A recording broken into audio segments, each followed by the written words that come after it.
მე-15 საუკუნის ბოლოს ესპანელმა მეზღვაურმა კრისტოფერ კოლუმბმა ინდოეთისკენ აიღო გეზი უცნობი მარშრუტით. როგორც იცით, კოლუმბა ინდოეთს ვერ მიაღწია, მაგრამ შემთხვევით აღმოაჩინა კუნძულები, რომლებსაც მან ვესტ ინდოეთი უწოდა. მას ეგონა, რომ ინდოეთის აღმოსავლეთ სანაპირო აღმოაჩინა. ერთი წლის შემდეგ ვესტ ინდოეთს მიაღწიეს მებრძოლებმა და მუშებმა, რომლებსაც თან ჰქონდათ იარაღი, საქონელი და მარცვლეული. ევროპელებმა დაიწყეს ამერიკის კოლონიზაცია. მომდევნო 250 წლის განმავლობაში ადგილობრივი მოსახლეობა განდევნეს თავისი მშობლიური მიწებიდან. მრავალი ტომი მონობაში ჩააგდეს.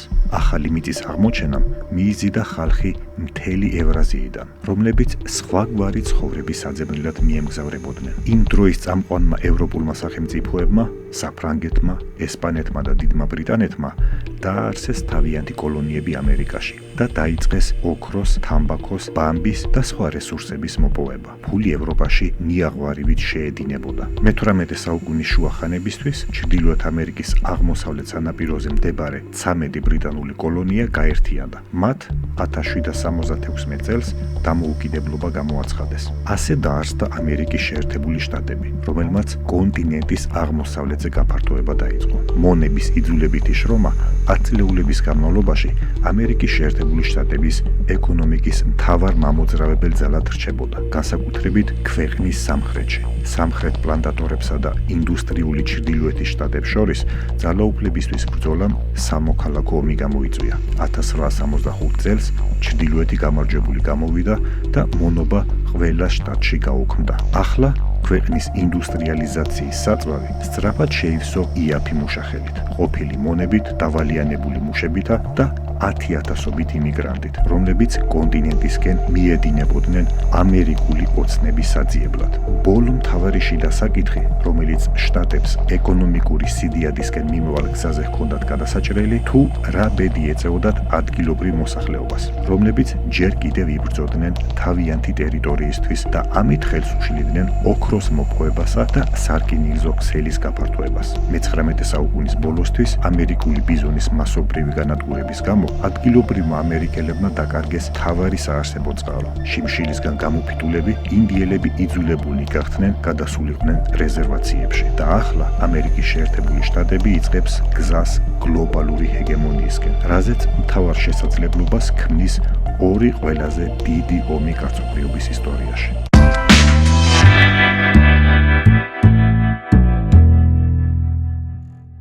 როგორც გახსოვთ, პირველი კოლონისტები ესპანელები იყვნენ. ამიტომაც ვერცხლის პესო, ესპანეთში ცნობილი როგორც დალერი, გახდა ყველაზე ფართოდ გამოყენებადი ვალუტა ესპანეთის იმპერიასა და ლათინურ ამერიკაში. სამხრეთ ამერიკის კონტინენტზე იმდენი ვერცხლის მაღარო იყო, რომ ესპანეთს შეეძლო მსოფლიოს ნებისმიერ სხვა ქვეყანაზე მეტი მონეტა მოეჭრა, რის გამოც დალერო მალევე გახდა გადახდის საშუალება. როდესაც შეერთებულმა შტატებმა დიდი ბრიტანეთისგან დამოუკიდებლობა გამოაცხადა, ვერცხლის დოლარი სიტყვასიტყვით ყველა შტატში გამოიყენებოდა. ამიტომ დამფუძნებლებმა აირჩიეს გზა ყველაზე ნაკლები წინააღმდეგობის და დოლარი ახალი ქვეყნის ვალუტად აქციეს. ამერიკის შეერთებული შტატების ეკონომიკა იმდენად სწრაფად განვითარდა, რომ ვერცხლისა და ოქროს მონეტები საქონლისთვის მალევე დეფიციტური გახდა. ამიტომ მონეტებთან ერთად შტატებმა დაიწყეს ქაღალდის დოლარების გამოშვება. საკრედიტო და სამეწარმო თავისუფლებამ ყოველ შტატში გამოიწვია საკუთარი ბანკების ჩამოყალიბება და ყოველმა ბანკმა დაიწყო საკუთარი დოლარების ბეჭდვა. მე-19 საუკუნის შუა პერიოდში ბანკები გაუკონტროლებლად გასცემდნენ იმდენად ბევრ ბანკნოტს სამხედრო ხარჯების დასაფარად, რომ სამოქალაქო ომის ბოლოს მხოლოდ მე-13 დოლარების ბანკნოტები აღმოჩნდნენ უზრუნველყოფილი ოქროთი და ვერცხლით. მთავრობისთვის ცხადი ხდება, რომ დეცენტრალიზებული საბანკო სისტემა არა მხოლოდ ასუსტებს დოლარს, არამედ რეგულარულად საფონდო კრიზისებსაც იწვევს.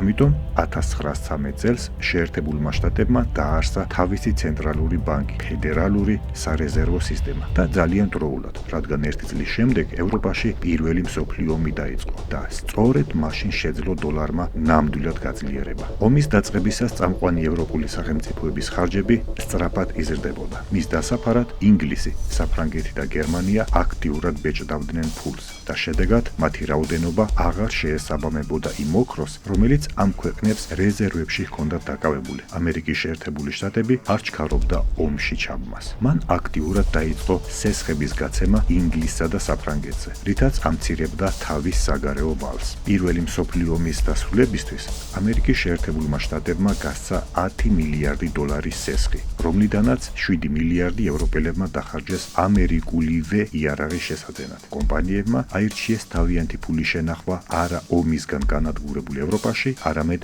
საიმედო ამერიკულ ბანკებში. 1920-იანი წლების დასაწყისისთვის შტატების ეკონომიკამ მსოფლიო ოქროს მარაგის ნახევარი დააგროვა. ასეთმა ფინანსურმა სტიმულმა და მასთან ერთად ელექტროენერგიის, მანქანების, რადიოსა და კინოს გამოგონებამ ძალიან სწრაფად გამოიწვია ეკონომიკის გადახურება. ქვეყანას დიდი დეპრესია დაარტყდა თავს და უცნობი იყო, რამდენი ხანი დასჭირდებოდა ამერიკის შეერთებული შტატების ეკონომიკას ამ მდგომარეობიდან გამოსასვლელად, რომ არა მეორე მსოფლიო ომი.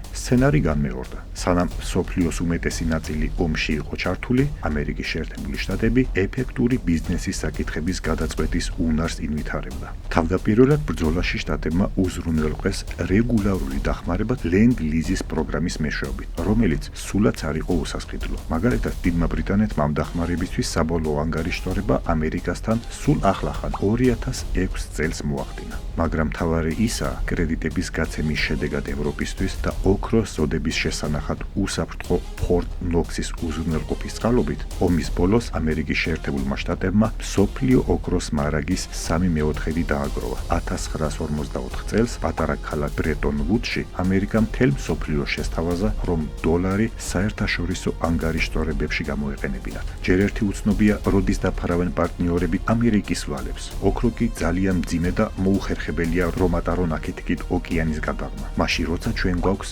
საიმედო და მოსახერხებელი სარეზერვო ვალუტა. და რადგან ისინი დოლარის ოქროზე თავისუფალი გაცვლის პირობებს იძლევიან, რატომაც არა. ეს მართლაც მოსახერხებელია და დათანხმდნენ, მაგრამ გრძნობთ აქ რაღაც ხრიგს, რადგან დღეს დოლარი ამერიკის მთავრობის მიერ ოქროთი არ არის უზრუნველყოფელი. მეორე მსოფლიო ომის დასრულების შემდეგ ევროპის ეკონომიკამ ადგენა დაიწყო. თავისუფალ ბაზრებზე ოქროს ფასებიც იზრდება და დოლარის ოქროზე გადასვლა ამერიკის შეერთებული შტატების მთავრობის მიერ დადგენილი ფიქსირებული კურსით მომგებიანი გახდა. პირველი რომელმაც ვერ მოითმინა იყო საფრანგეთის პრეზიდენტი შარლ დე გოლი. მან 1965 წელს შტატებში გემი გაგზავნა, რომელმაც 750 მილიონი დოლარის ნაღდი ფული ჩაიტანა. ამერიკის შეერთებულმა შტატებმა უხალისოდ გადაიხადა ანგარიში და ფორტ ნოქსი დაცოტავდა 1650 ტონა ოქროთი. თუ ეს შესაძლებელია, იფიქრეს სხვა ქვეყნებმაც და მათაც იჩქარეს საკუთარი წილის მისაღებად. ამერიკის შეერთებული შტატების ოქროს მარაგები 2.5-ზე მეტჯერ შემცირდა.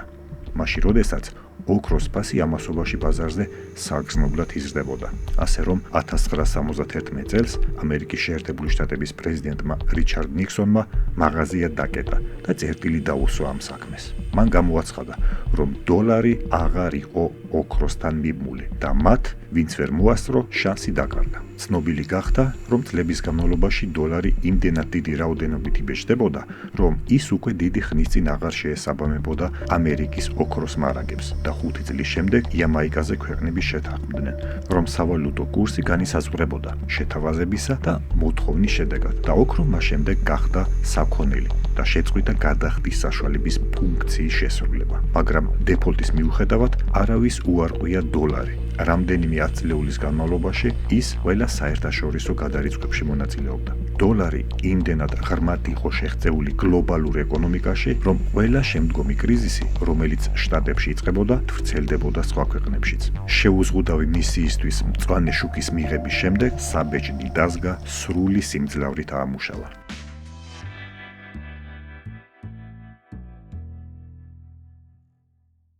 თუ 2005 წელს ამერიკის ბრუნვაში იყო 6.5 ტრილიონი დოლარი, დღეს უკვე 21 ტრილიონზე მეტია. ფულის მასა 300%-ით გაიზარდა. იცით, რამდენი პროცენტით გაიზარდა ამ დროის განმავლობაში ამერიკული წარმოების მოცულობა? 170%-ით. ხომ არაფერზე ეჭვობთ? ასეთი ტემპის შეხედვით ადამიანს შეიძლება ეგონოს, რომ დოლარი პირამიდის სქემა, რომელიც ადრე თუ გვიან ჩამოინგრევა, მაგრამ ეს, რა თქმა უნდა, ნაკლებად სავარაუდოა. ერთი სარეზერვო ვალუტის მეორით ჩანაცვლება თუნდაც 10 წლეულების განმავლობაში შეუძლებელი ამოცანაა. ასე რომ არ არის გასაკვირი, რომ ბოლო 20 წლის განმავლობაში საერთაშორისო ვაჭრობის ნახევარი დოლარით მიმდინარეობს. დოლარის სტაბილურობა სხვა ვალუტებთან შედარებით ამერიკის შეერთებული შტატების სახაზინო ვალს მსოფლიოში ყველაზე სანდო ინვესტიციად აქცევს. ქვეყნის ვალი ბოლო 15 წლის განმავლობაში გაორმაგდა. მიუხედავად ამისა, ფინანსისტები მის შეძენას ურისკო ინვესტიციებს უწოდებენ. ყველაფერი ძალიან მარტივია. ვის ასესხებდით ფულს, ღარიბს თუ მდიდარ ნაცნობს? პასუხი აშკარა. მთელი მსოფლიო ამერიკის შეერთებული შტატების საიმედო ეკონომიკაში აბანდებს, რადგან სინამდვილეში სხვა ალტერნატივა არ არსებობს და ამერიკის სავაჭრო დეფიციტიც არაფერს ცვლის. ამერიკა მსოფლიოს იმდენ პროდუქციას და მომსახურებას არ ყიდის, რამდენსაც მოიხმარს, მაგრამ რა სიხდიან ამაში? სწორია, დოლარს. რადგან ყველას ასე ძალიან სჭირდება დოლარი, მისი ქონა ცუდი აზრი არ იქნებოდა, ფიქრობს ყოველი ქვეყნის ცენტრალური ბანკი. სწორედ ამიტომ საერთაშორისო რეზერვებში დოლარი ყველა სხვა ვალუტის ნახევარზე მეტს შეადგენს. გამოდის, რომ დოლარის ძალა საზოგადოების რწმენაზეა დაფუძნებული, მის საიმედოობაზე, რომელსაც საფუძვლად უდევს ამერიკული საზოგადოების ინსტიტუტები. დოლარის ის არასტაბილური მდგომარეობა, რომელიც ზემოთ აღწერეთ, ეს არის ის პრობლემა, რომელსაც ადრე თუ გვიან კაცობრიობას მოუწევს გამოასწოროს. როგორც თავის დროზე ხაზინის მდივარმა ჯონ კონელიმ თქვა, დოლარი არის ჩვენი ვალუტა, მაგრამ თქვენი პრობლემა. და ბოლოს დაფიქრდით, ფულის ბეჭდვის უფლება რომ გქონდეთ, რომელსაც მთელი მსოფლიო იყენებს, როდის გაკოტრდებოდით? ალბათ არასდროს.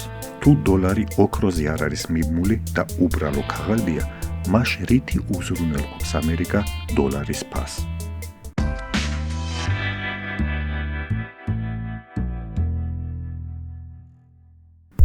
გელით კომენტარებში, მართლა მაინტერესებს, რას ფიქრობთ ამ საკითხზე. მომავალ შეხვედრამდე.